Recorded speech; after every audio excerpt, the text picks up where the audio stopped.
Olá, sejam bem-vindos a mais um podcast CV na Prática. Como sempre, o nosso objetivo aqui é trazer tudo de inovação, tecnologia e integração da cadeia da construção civil.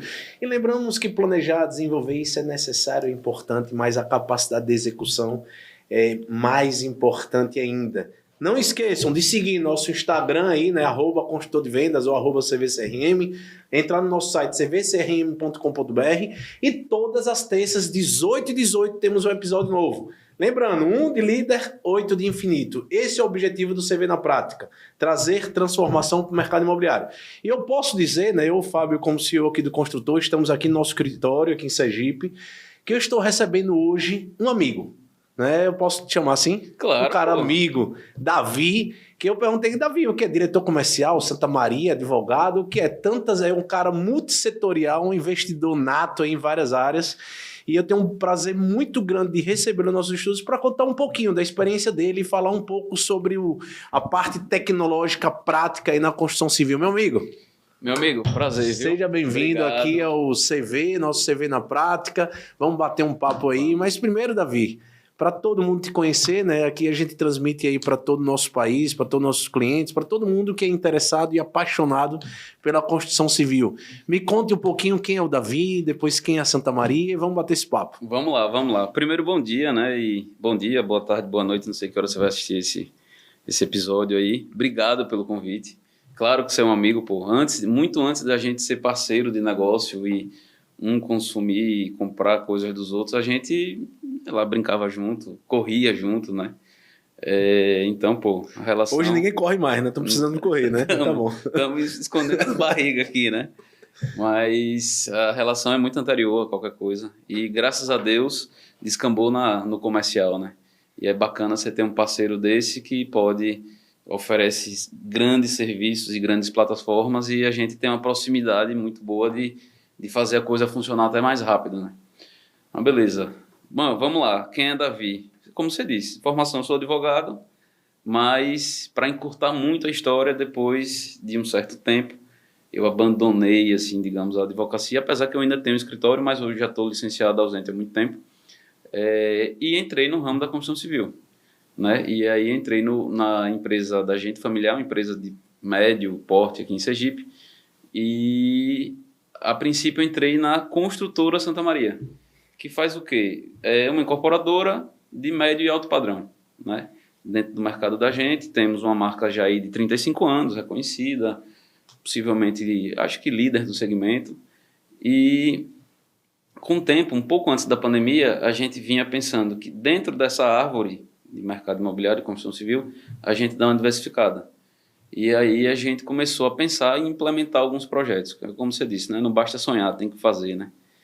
E aí entramos com associativo, né? Cooperativa, tem outros nomes. Cada estado do país fala de um jeito diferente, mas aqui a gente colocou como associativo. E aí criamos uma empresa chamada Essenza, que faz essa administração de obras associativas. Entramos com aluguel comercial.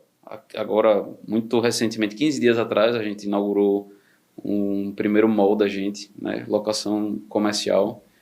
E uma operação muito multitarefa, como você disse, que é a Reserva Boa Luz. Há um tempo atrás, um grupo adquiriu e a gente entrou, e para também resumir bastante a questão, a gente hoje lá empreende dentro do mercado imobiliário multipropriedade.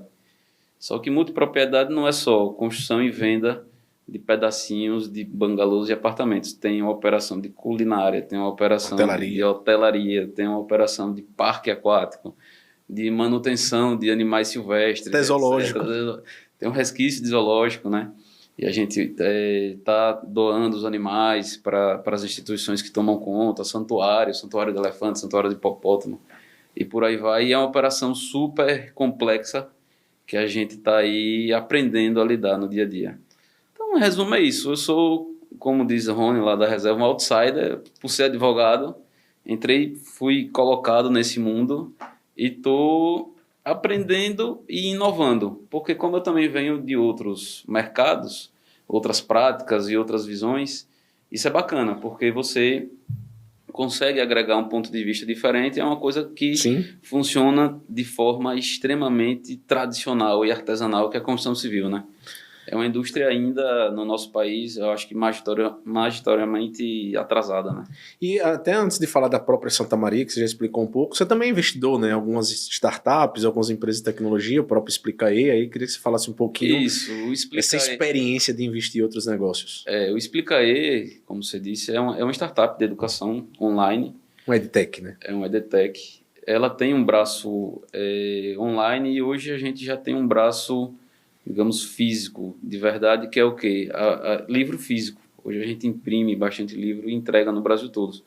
Se eu não me engano, tem um CEO, não participo do dia a dia da operação, fico em conselho e tal, mas eu acho que os últimos 2, 3, 4 anos fomos o maior editor Show. e vendedor de livro de Sergipe. E são números assim bastante relevantes. E é um gosto pessoal, na verdade, eu e um grupo de amigos e de sócios que resolvemos investir nesse tema, educação. Teve uma época que a gente pensava em saúde, mas não foi para frente. E aplicamos no Explicae. Hoje existe um grupo grande de sócios, nós somos uma dessas pontas, e eu fui do meu grupo de sócios o designado a tomar conta da operação Explicae. Velho, é um EdTech, mas foi a minha escola, né? Porque aí foi que eu fui conhecer as nuances e as dificuldades gigantescas do marketing digital, dos funis de venda, dos softwares de gestão financeira e administrativa. Porque nessa EdTech, eu acho que faz sentido para qualquer um EdTech, só vale escala. Sim. Então tudo é muito grande. E a gestão disso são muitos professores, são muitos alunos. Pra você ter uma ideia, hoje na base ativa a gente tem mais de 500 mil alunos. É muito aluno. Então, assim, E até como você falou, se não tiver escala, termina o cresça ou morra, né? Não, se não tiver tem escala, como. não paga a conta, né? No final do dia é isso. E, por exemplo, eu corrijo a redação desses 500 mil alunos e tiro a dúvida, mas não é assim uma correção ou um tira-dúvida generalista, é pessoal. Oi, Fábio, você errou aqui, vamos melhorar Então, você isso vê, aqui. tem que ter um trabalho personificado, porém escalável, né? Isso, e isso foi, assim, tem sido um desafio gigantesco. E, assim, tudo que eu aprendo lá, Você termina replicando, principalmente a questão tecnológica, né? Você replica nas outras empresas, com certeza. E aí, entrando um pouco em Santa Maria especificamente, como eu disse, é um grupo de 35 anos, gerido e trabalha num modelo bem tradicional, assim, da construção civil. E de um tempo para cá, óbvio, a gente já usa sistema de gestão há algum tempo, sistemas de RH, de setor pessoal, financeiro e por aí vai. Só que assim, de uma maneira muito incipiente, né? Um cabelinho aqui, só um pedacinho daquilo ali, um pedacinho daquilo ali, ainda tinha muita papel, planilha de Excel, achismo, né? Feeling dos donos, claro que isso é extremamente importante, talvez o mais importante. Só que agora a gente está conseguindo criar, através de diversas ferramentas, um grande ecossistema que tem, e você faz parte disso, um modelo de gestão mais tecnológico. O que é que isso implica? Isso implica que você tem os dados mais assertivos, mais a tempo, e você consegue montar um painel e visualmente ver aquilo, né? Tomar decisões o mais rápido possível. Então, sai do achismo, da sensação de que está indo para o lugar certo, e você, quando olha o gráfico e analisa aquilo ali e vê aquilo na televisão, todo mundo vendo, cara, aquilo tem um impacto. Perfeito. De tomada de decisão assim, gigantesco. Só para dar um exemplo bem simples, Santa Maria, médio e alto padrão, a gente chegou à conclusão, olhando um número que a gente nunca tinha prestado atenção, que o nosso ticket médio era muito alto para a nossa economia. Né? Se eu trabalhasse em São Paulo, no Rio, talvez em Salvador, em outras capitais, ok, aquele ticket médio, beleza. Mas aquele ticket médio, fazendo um paralelo com a economia local, eu vendo, no final das contas, para um público extremamente selecionado pequeno, e infinito. muito pequeno. E aí, com base nesse dado, que pulou da tela, por exemplo, agora, ainda esse trimestre eu faço 2 ou 3 lançamentos, a depender das liberações públicas, com a intenção deliberada de abaixar o ticket médio. Que legal. 1 metro quadrado no final. Não, o metro quadrado, aí já é outro papo. Dá para diminuir o tamanho. Sim, sim. Mas agora... Até para atender esse público do ticket médio mais baixo. Isso. Se faz uma coisa no padrão da gente, continua um excelente padrão de acabamento, a gente tem um custo de construção mais caro, obviamente, por causa disso, porque quem analisa tecnicamente a nossa obra sabe que, enfim, ali se consome mais dinheiro, porque os níveis de acabamento, de materiais são mais sofisticados, porque o nosso público requer isso, né? Só que, pandemia para cá, 2020 para cá, mais ou menos, INCC, 30%. Explodiu. Custo de material, custo de produção da construção civil, explodiu, né? Isso, uma parte diminui o nosso colchão e uma outra parte você passa, mas você tem um teto para repassar para o consumidor. Então, se eu pego o metro quadrado que se tornou mais caro, porque os insumos se tornaram mais caros e a mão de obra também, e boto numa metragem grande de apartamento, o valor é o contrário do que eu estava dizendo. Eu quero diminuir. Né? E uma das soluções, e você matou a charada, é fazer apartamentos mais compactos. Mais compactos e tudo. E agora, voltando aqui para a história, sabe o que eu estava pensando, Davi, aqui? Você, por estar em multissegmentos, agora eu falando multissegmentos no sentido da construção civil, e você veio ali com a formação de advocacia, mas lógico, veio tomar conta do negócio do pai. Ainda lê os contratos? Ainda lê os contratos, acho que a parte jurídica deve passar para você. Cara, eu me lembrei do fato, até antes de entrar na pergunta, como eu fechei lá com seu pai. Seu pai, eu acho que, e quem está nos assistindo, a Santa Maria é um exemplo de qualidade, né? Sempre foi, eu acho que de entrega de qualidade. Eu acho que nesses 38, 35 você falou? 35. 35 anos, nunca atrasou uma obra, sempre entregou com qualidade, principalmente médio e alto padrão.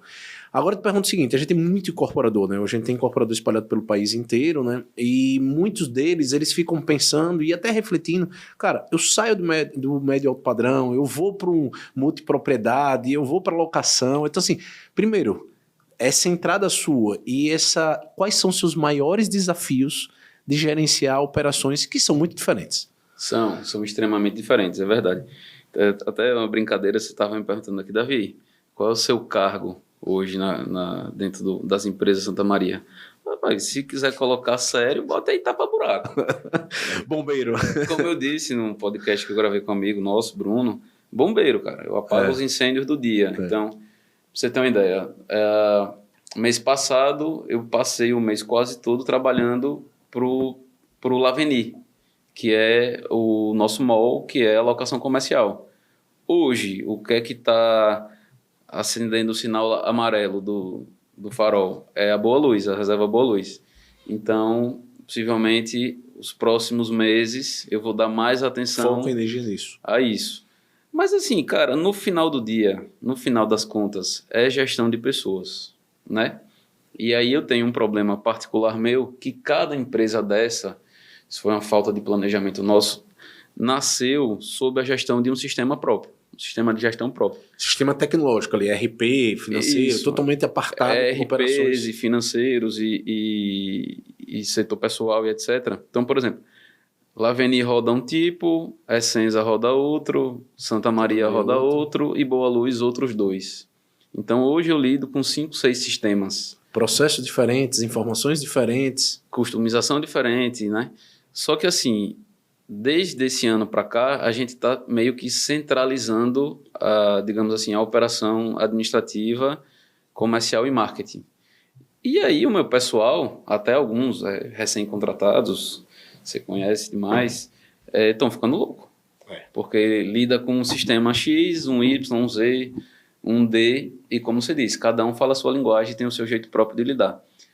E um dos desafios primeiro, achar as pessoas certas e colocar nas vagas certas, motivar essa turma, incutir na cabeça deles, principalmente a turma que já está há mais tempo, que esse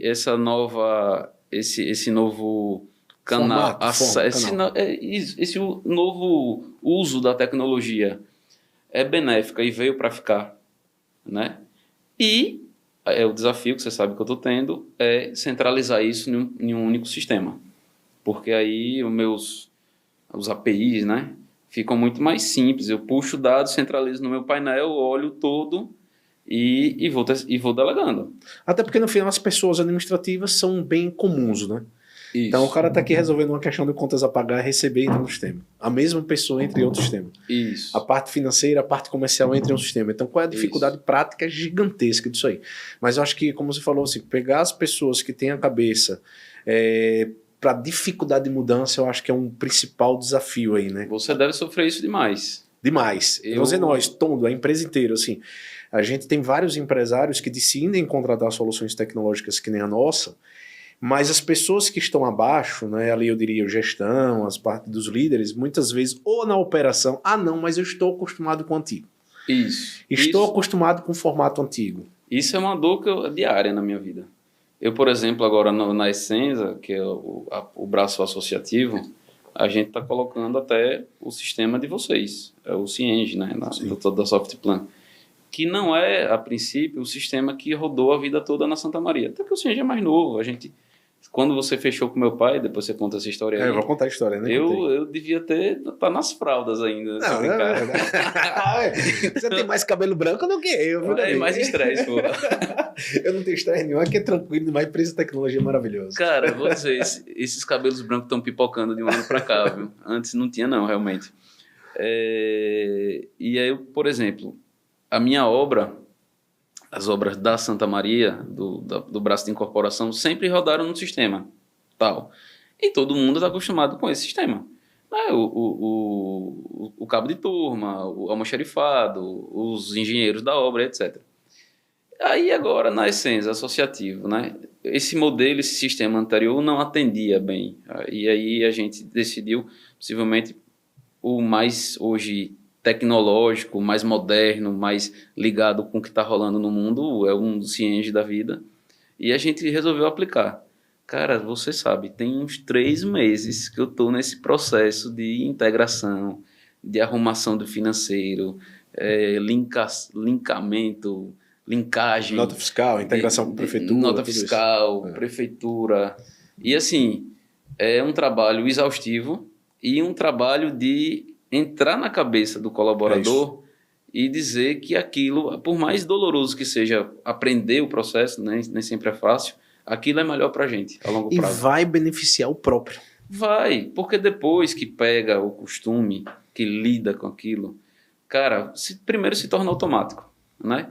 E segundo, os relatórios que a gente já está, mesmo ainda não estando completa a operação, já estão deixando todo mundo assim, falando, meu Deus, antigamente era tanto braço e tanta conta e HP quase fumaçando para sair um negócio desse, hoje clica 3 negócios. Tem que clicar direto. Exatamente isso. E aí, Davi, agora você falou sobre a história, cara, com seu pai, quando eu tive, acho que foi bem interessante, uns 8 anos atrás, 7, 8 anos atrás. 7, 8 anos atrás, você não estava nas fraldas, não. Foi bem interessante porque a gente já tinha conquistado aqui o estado do Sergipe e eu fui visitá-lo. Né, Amigos em Comuns, eu acho que foi até Gusti que me apresentou ele, da Júlio Passos, e aí eu fui lá conversar com seu pai, conversei uma figuraça, acho que uma cabeça visionária, bom de papo, né? Absurda, e quando a gente mostrou a solução, eu disse, cara, eu acho que está no momento certo para o nosso negócio. Por quê? Porque a gente já está pensando aqui como eu controlar. Antigamente controlava isso em planilha de Excel, né? Imagina, você tem uma unidade, você tem um lançamento, isso tudo em planilha, como é que eu gero o contrato, como eu gerencio todas as minhas vendas. E eu me lembro que teve um momento que ele chega, agora vamos negociar o preço. Eu digo, rapaz, e é o que eu digo, nossa área comercial é todo o nosso time aqui de CV maníacos e todos os nossos canais de distribuição negociar com o incorporador. Imagine, que a arte de vocês é negociar, né? Faz parte. Sim. Até para comprar com preço mais acessível, vender com preço mais, até para aquele ticket lá. O principal. Principal negociação de vocês, que é a compra correta, né? E, poxa, a gente não é uma commodity, né? Então, o que acontece? Temos que levar nosso valor agregado daquilo ali. E aí eles, não, vamos diminuir R$100. Aí eu peguei aqui, ó, quanto é 1 quilo de prego para o senhor de inox? Você está discutindo 1 quilo de prego de uma obra sua, onde eu vou ter dado e informação do senhor. Você quer que a empresa nossa esteja em que nível de segurança e informação? Eu assino o contrato aonde? Então, depois ali, acho que foi uma relação muito boa. Foi bom, deu uma sinuca. Deu uma sinuca. E como você falou, né? Sergipe, aparentemente não, é uma cidade muito pequena, então todo mundo se conhece, mas a gente sempre tem uma característica muito técnica de entregar as coisas, né? Tanto que hoje a maioria das incorporadoras são amigas nossas. Sim. Mas sempre foram clientas e se tornaram amigas, né? Mas pela essa entrega de valor que a gente faz. Então, quando você chegou para ajudar nessa operação, eu acho que a gente consegue colocar na potencialidade tudo que pode te oferecer a tecnologia. Sim. Porque no final é assim, a operação te suga tanto que pensa que a tecnologia vai dar mais trabalho de implantar. Ao contrário, vai te dar futuro para você visualizar. Demais os relatórios, as decisões.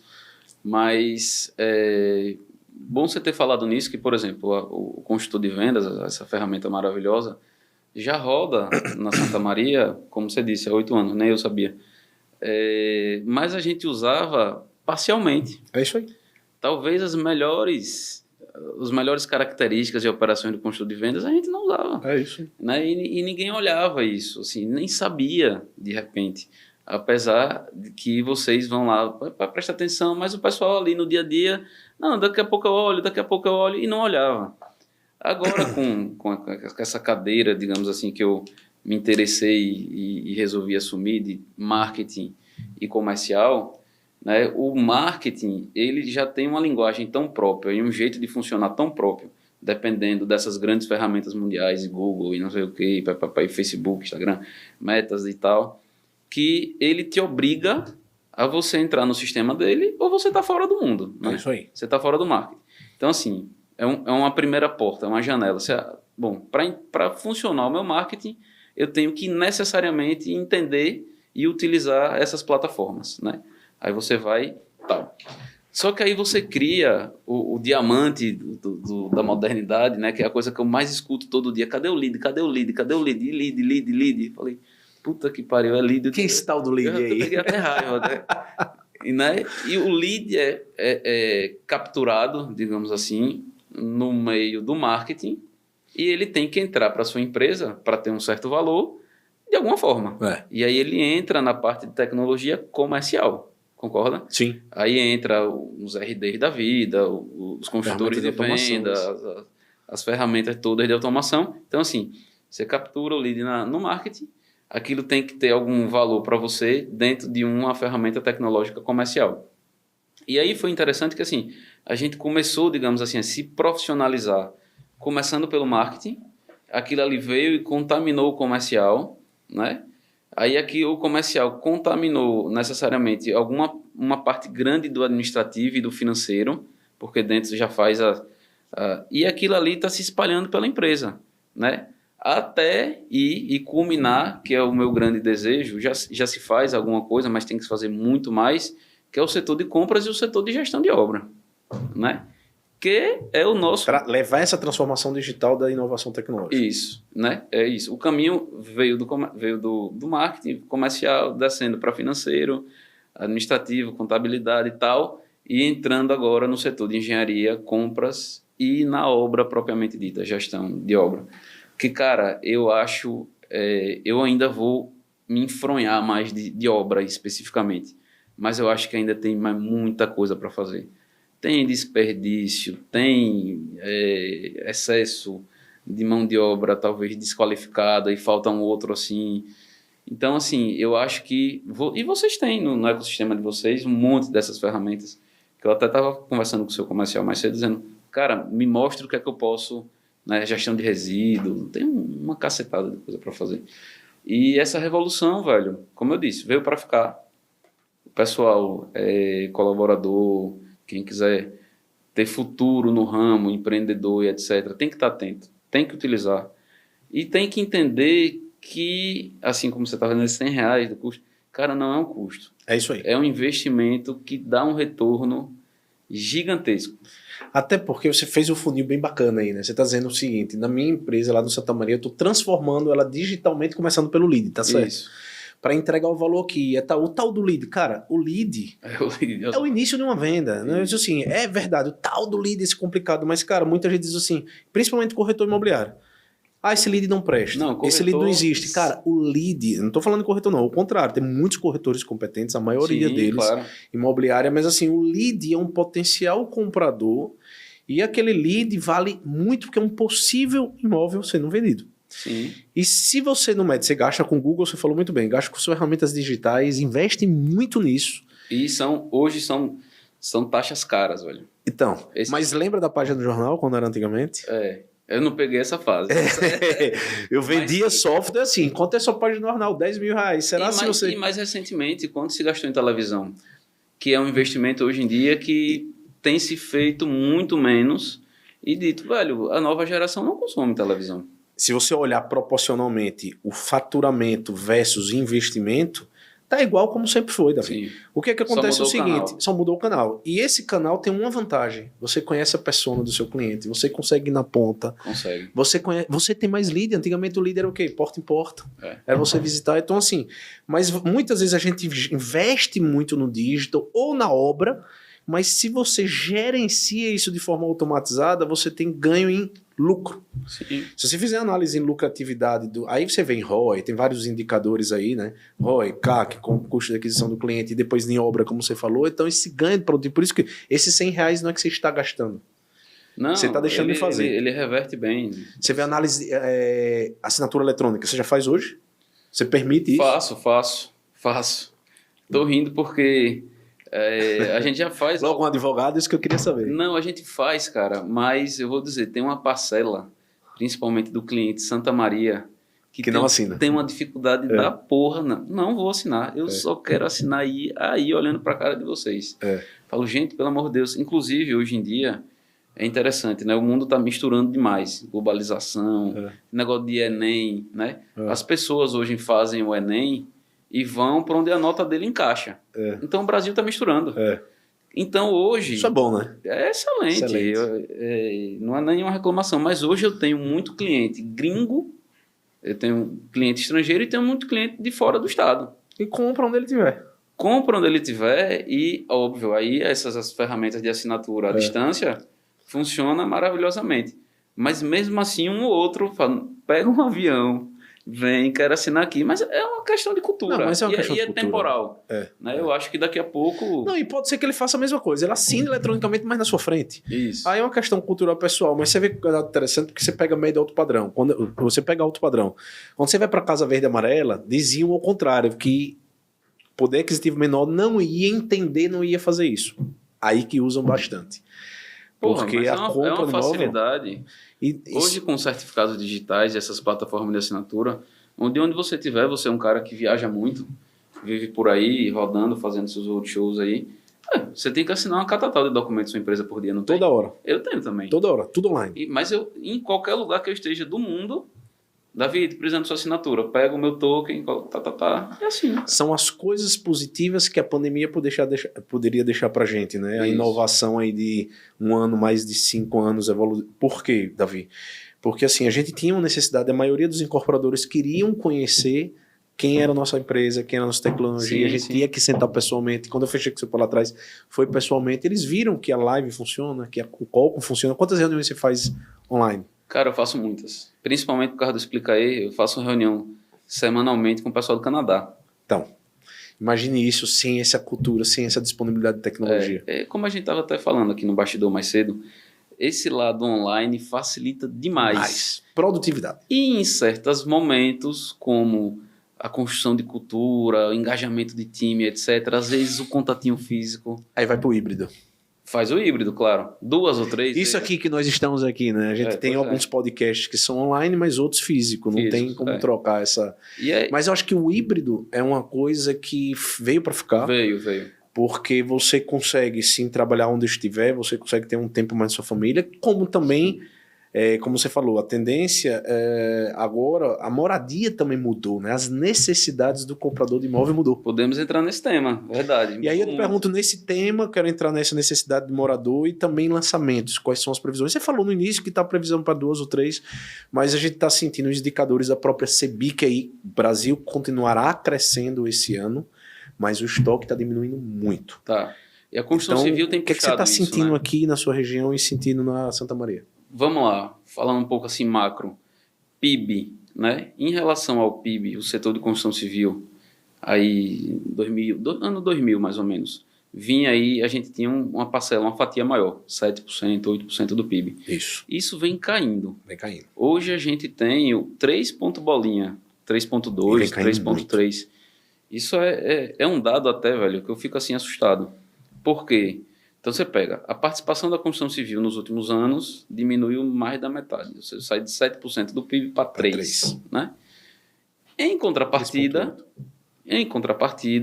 é o setor que mais emprega. Sim.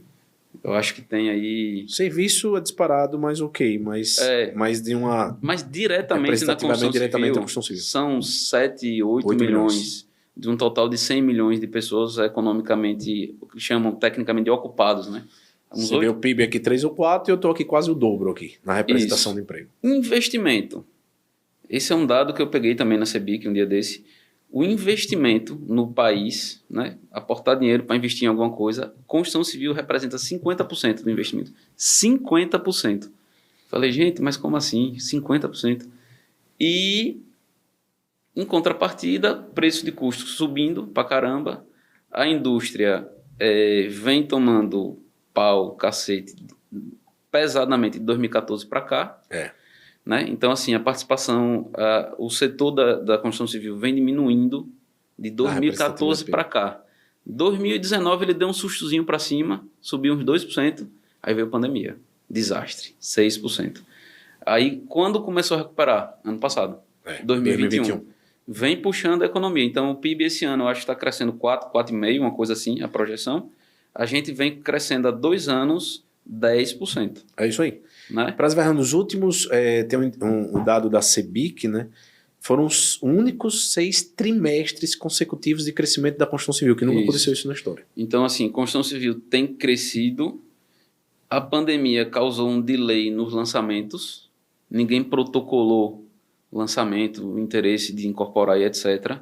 E quando a gente decide lançar, não é assim. Até porque o ciclo é muito longo, a aprovação, 2 anos, 3 anos. Então, é o que você disse, o estoque está caindo porque o lançamento quase não está tendo, ou diminuiu muito. Isso. A venda voltou, maior do que o previsto, e estoque diminuindo. Isso é verdade. Nordeste, especificamente, fraco de venda e fraco de lançamento. Mas, em termos brasileiros, a gente está com a venda, em geral, um pouco maior, um pouco melhor. Dá um fôlego para o setor. Sergipe, especificamente, a gente não tem muito dado. Esses dados que você pega e eu pego da CBIC, analisam 190 cidades. Não analisam Sergipe. Nenhuma cidade de Sergipe, nem Aracaju. Né? Então, assim, a gente roda meio no escuro aqui. Isso é uma coisa que incomoda demais. Mas, especificamente, agora falando de... Que temos condições juntos de ter esses dados. Tem que se juntar, a gente sempre conversa. Temos que levantar esses dados, andar mais juntos, se ajudar enquanto ecossistema, né? Pandemia, meu mercado especificamente, médio e alto padrão, mudou a relação de... Querem mais espaço. O que aconteceu? Você ficou preso em casa. Né? Você imagina, eu sou fã da Vitacom, fã, acho os caras assim, são clientes nossos, sensacionais. Só que o modelo dele, coitado, na pandemia entrou em xeque. Como é que você mora num apartamento de 20 metros quadrados e você não pode sair de casa? Né? Mas óbvio que isso é uma coisa pontual da pandemia. E aí isso aí, a pandemia falou, não, eu preciso de mais espaço. Então, a curto prazo, o que aconteceu? O pessoal está migrando para apartamentos maiores e principalmente para casas. Né? Os condomínios horizontais... Você não falou isso no início, que você tem um loteamento. Eu vou ter um loteamento, em breve, 2 loteamentos. Mas, de novo, eu entrei com esse pedido lá atrás, agora que juridicamente eu estou pronto para lançar. E o momento correto, até por causa dessa mudança da necessidade do consumidor. Mas assim, e eu vou te dizer, achismo total meu, com base em dado nenhum, é achismo meu. Cara, isso é sustentável ao longo da vida. Eu acho que ao longo da vida o que pesa é o bolso. E eu acho que os compactos, nessa medida, a longo prazo, saem vencendo demais, porque se as cidades forem interessantes, tiverem espaços públicos interessantes, praias, parques, etc., o cara possa fazer um lazer fora da casa dele, a necessidade dele ter tudo dentro de casa diminui. Concorda? Sim. E a gente mora na cidade. Até pelo custo de manutenção numa casa maior, de um local maior, isso, é muito maior. Né? No final do dia, eu particularmente, aconteceu isso comigo na pandemia. Eu saí de um apartamento e fui morar numa casa. Foi uma circunstância de troca de guarda-roupa. Expulsão saudável, né? Pois é. Agradecer meu sogro e minha sogra. Cara, a conta aumenta. Aumenta, assim, assustadoramente. Né? Pô, Davi, você estava preparado para isso? De certo modo, estava, né? Digamos, eu aguentava. Mas, cara, primeiro mês, segundo, terceiro mês, a conta chegando e fala, meu Deus do céu. E eu acho que isso, em geral, as pessoas vão começar a ver, né? E, assim, a longo prazo, a gente acredita em apartamento pequeno. Em casas também, mas casas menores, nada dessas coisas descomunais, lotes de 700, 800 metros, 1.000 metros quadrados. É um nicho muito específico. Como eu disse, fazendo o encaixe que eu disse no começo, eu estou deliberadamente abaixando meu ticket médio, né? Eu não conheço o ramo do Casa Verde e Amarela. É um setor que a gente imagina que deve estar muito espremido. Isso, a margem diminuiu muito. A margem, então, os custos de produção... Ele tem um limite de venda, ele tem aumento do INCC. Ele tem limite que ele tem que vender até aquela faixa, até aquele preço. Cada caixa. E o material dele saiu... O material dele aumentou 30%. É isso aí. Né? Então, é um ramo que está muito espremido. Mas, assim, eu tenho vários amigos que trabalham no setor e, historicamente, se deram bem e gostaram, mas não é um setor que eu entendo, sinceramente. E, especificamente, o ramo de altíssimo padrão, altíssimo. Não para de crescer. Esse eu fico assustado. É uma demanda... Mas, assim, a quantidade de ligação que eu recebo por semana, dizendo, Davi, você tem apartamento aí de 500 metros quadrados, de 400 metros quadrados? Eu falei, gente, mas que esse povo está atrás do apartamento de 500 metros quadrados? Mas tem essa demanda, né? Especificamente aqui em Sergipe, falando, a minha sensação é que é uma turma que está saindo da Beira-Mar e indo para outros lugares. Beira-Mar, quem está nos assistindo aí, é uma região aqui que todo mundo queria, né? Mas hoje eu acho que está querendo ir mais para... Isso, verdade. Você tem público do Brasil todo, né? A Beira-Mar sempre foi... Que Beira um Rio. Que Beira um Rio, né? É uma região muito bonita e sempre foi a região mais valorizada da nossa cidade, né? Todo mundo com uma certa condição financeira desejava. Era um lugar de fetiche, né? E de um tempo para cá, não sei porquê, saiu um primeiro, saiu um segundo, alguém botou a plaquinha de vendas, contaminou, e a turma está toda querendo sair da Beira-Mar. Óbvio que existem alguns fatores. Trânsito, som. Trânsito, os prédios foram feitos em uma outra época, então não é uns prédios modernos, não tem as individualizações de água, né? E gás e essa coisa toda. E hoje, para pegar um prédio desse e transformar, é um BO grande, né? É uma quebradeira danada que tem que fazer. Então, muita gente não faz. Então, aí os condomínios um pouco mais caros e tal. E hoje todo mundo quer pagar o que é seu, né? Não, eu gastei tanto de gás, eu quero tanto de energia, água e por aí vai. Existe essa migração aqui em Sergipe. De novo, nosso mercado é muito pequeno, né? Existe um público de altíssimo padrão que deseja isso também muito pequeno, mas existe uma parcela. Eu acho que é uma parcela também que não é tão atendida, né? Não existe tantas incorporadoras ou empresas associativas que seja que ofereçam esse tipo de produto. Então tem esse nicho aqui de altíssimo padrão, você tem que entender ele como um potencial cliente, mas entender que a escala dele é pequena. É pequena. Né? E sempre vai existir, mas é limitado. Isso. E aí você vai trabalhar com um cara naturalmente mais exigente, você vai ter que ter um ponto excelente, um padrão de qualidade gigantesco, os compromissos de entrega dentro do prazo e do custo estabelecido tem que ser fielmente cumprido. Enfim, fazer o beabá necessário para rodar esse sistema. E aí tem o outro grande público, que eu imagino que seja 99,9% da população, que depende do financiamento. Isso aí. Né, bancário, que aí eu acho que a gente tem que entrar nessa de fazer prédios mais compactos e apartamentos mais inteligentes, né?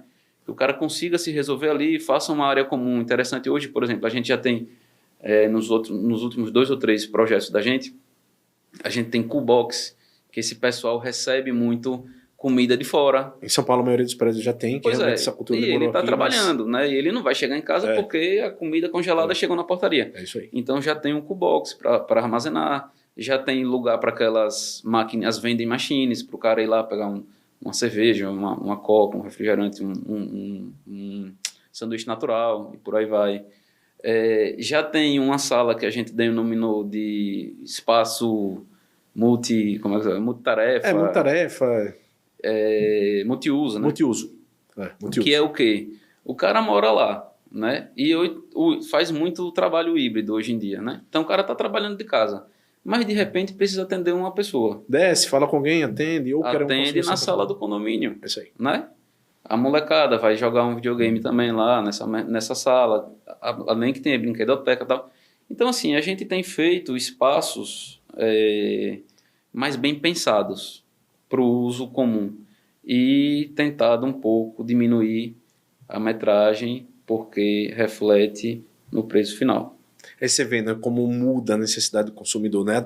A diminuição da metragem já era antes da pandemia. Sim. Depois, como você falou, teve esse lapso aí, esse tempo, quero morar numa casa, mas agora já começa a retornar no seu sentimento. Davi, você vê, como o mercado imobiliário, ele mais uma coisa, você estava falando dos dados, você estava falando de várias outras coisas aí, da CEBIC, mas um dado que a própria CEBIC traz é o índice de confiança do empresário. Sim. Então, assim, eu quero aproveitar com isso e dizer, cara, parabéns por estar dando continuidade ao negócio da sua família.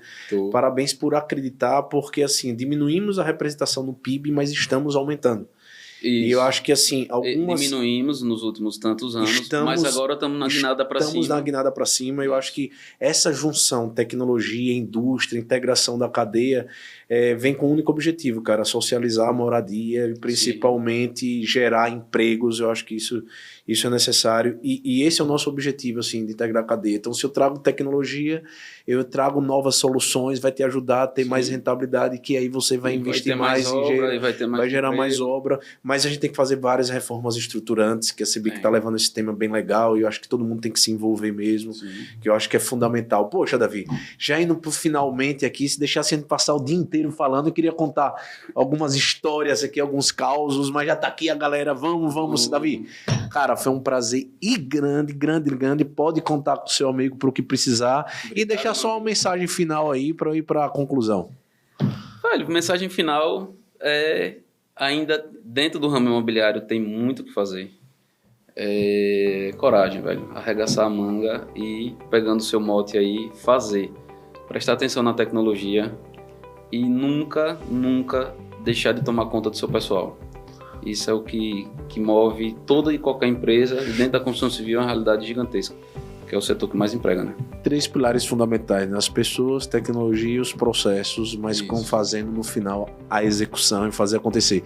Então você que está nos assistindo aqui, muito obrigado por assistir mais um CV na Prática. Não esqueça de nos seguir aqui, clica aqui, eu não sou youtuber não, tá? Mas tem que lembrar que siga aqui, clica aqui, siga a gente aqui no YouTube, no nosso Spotify, no todas as nossas redes sociais, ou entra lá no nosso site, construtor de vendas, cvcrm.com.br, e fique conectado nas melhores aí informações, inovações e integração na cadeia da construção civil. Valeu, até a próxima, show! Valeu, Davi! Valeu, meu irmão, um abraço.